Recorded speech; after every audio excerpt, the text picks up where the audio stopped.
మరొకసారి సోషల్ మీడియాలో సమంత నాగచైతన్య విడాకుల బంధం గురించి చర్చ మొదలైంది. అయితే మొన్న రీసెంట్‌గా లావణ్య త్రిపాఠి మగబిడ్డకు జన్మనిచ్చిన సందర్భంగా చాలామంది సెలబ్రిటీస్ ఆమెకు శుభాకాంక్షలు తెలియజేస్తున్నారు.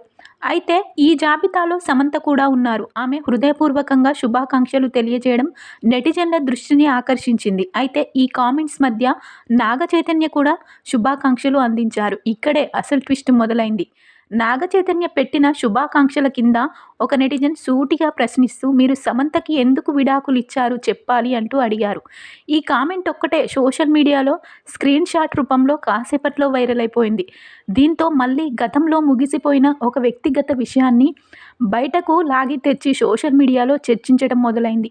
వాస్తవానికి నాగచైతన్య సమంత విడాకులు తీసుకున్నాక ఇద్దరూ తమ తమ జీవితాల్లో ముందుకు సాగిపోతున్నారు. నాగచైతన్య రెండో పెళ్లి కూడా చేసుకున్నాడు. సమంత గురించి ఇప్పుడు రెండో పెళ్లి వార్తలు కూడా వస్తున్నాయి. సమంత తన కెరియర్‌లో కొత్త ప్రాజెక్టులతో బిజీగా ఉంది. అయితే ఇవన్నీ పక్కన పెట్టి నెటిజన్లు మాత్రం ఇంకా మీరు సమంతకి ఎందుకు విడాకులిచ్చారు అనే ఒక్క ప్రశ్నపై మళ్ళీ దృష్టి సారించడం సోషల్ మీడియాలో చర్చానీయాంశమైంది. సాధారణ ప్రజలో చాలామంది ఈ విధానం పట్ల తీవ్ర అసంతృప్తి వ్యక్తం చేస్తున్నారు. వాళ్ళ లైఫ్ వాళ్ళ ఇష్టం. వాళ్ళకంటూ ఒక ప్రైవసీ ఉంటుంది. ఎందుకు పదే పదే వారి విడాకుల విషయాన్ని లాగి గుర్తు చేస్తున్నారు. ఎంతకాలం అదే విషయం మీద చర్చ జరుపుతారు అంటూ మండిపడుతున్నారు.